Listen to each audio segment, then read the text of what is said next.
Hello everyone. My name is McColl, I'm 25 years old, and I currently live in Toulouse, France. After making my first training video about conditioning exercises and circuit training, I had a lot of good feedback, and even more requests to make a new video. So this video is going to be strictly about campus board training. One really important thing to remember is that every campus board is different. Let it be the angle of inclination, the size of the lats, or the space between them. On this particular campus board, the lats were spaced by 22 centimeters, which is about 8.5 inches.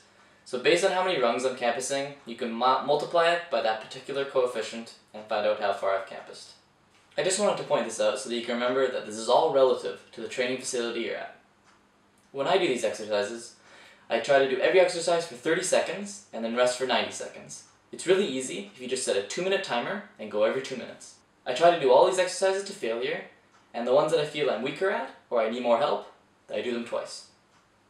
I generally pick about 15 exercises, do them over a 30-minute period, then I rest 20 minutes, then I do it again. I started with a very basic exercise. This one is just one hand up at a time by one rung.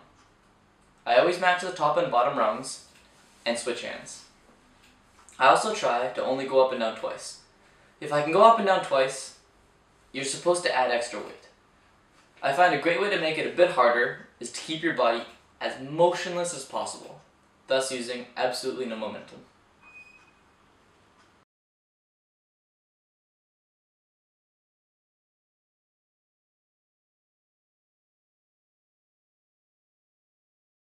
This next one is very similar to the first one, only I'm going up and down by twos. To make this exercise a bit easier, you can go up by twos and match in between. Again, if you can go up and down twice, you're supposed to add some weight.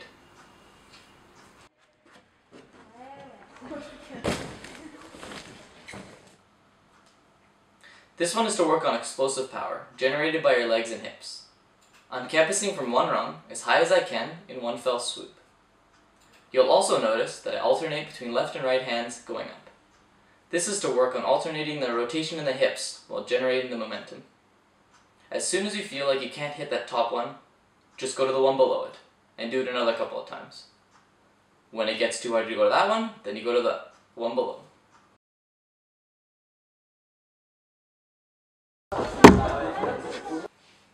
This one is similar to the previous, except it's not one big movement, rather, it's bumping.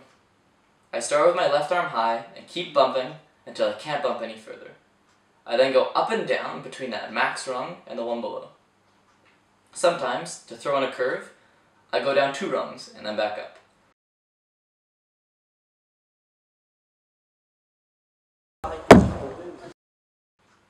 Because this exercise doesn't train the arms equally, I make sure I do it mirrored for my other arm as well.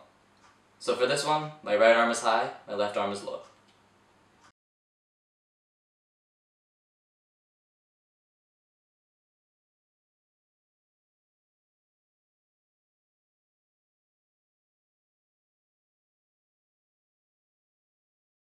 I'm now moving into the training section where I'll be moving both hands at the same time. I would say this one is the most basic. Go up by one rung at a time, double hand. When I get to the top, I usually predict whether I can make it all the way down and up without falling, or if I'm too tired. If I doubt I'll be able to get back up, I jump down to the ground and only do the upwards campus. If I'm feeling good, I double hand down, come right back up. This next one is the same as the previous one, only I'm going up by twos. Again, when I get to the top, I decide whether I'll be campusing down or jumping. You can go down by twos, you can go down by ones, or you can just jump. The down campusing is important, but only if it's in control. If you're campusing down and every time your arms are coming to a full extension, then I recommend you jump down and only go up.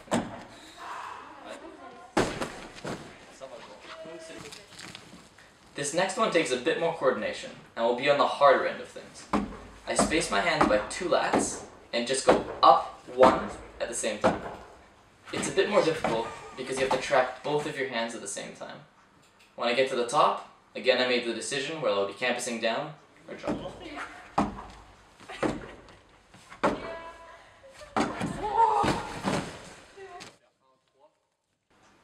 As for one of the previous exercises, I said you make sure you alternate your hand which is higher. So in this one, left hand low, right hand high. When you get to the top, jump or canvas.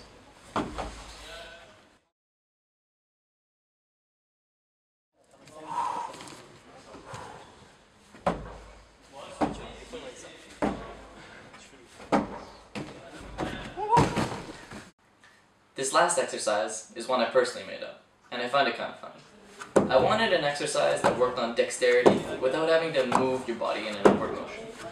I quickly found out that as you move the lats further apart, it becomes exponentially harder. Well, that's it for this video. I hope you either learned something or I've inspired you to try something new. Remember that doing these campus drills are really hard on your fingers and tendons, so make sure you do a full warm-up, and if your fingers ever hurt while doing the campusing, just stop, call it a day, and go hard the next time. If you have any comments or questions, you can post them below or come to my website at McColl.com. From there you can find my Twitter, Facebook, everything. And most importantly, thanks for watching.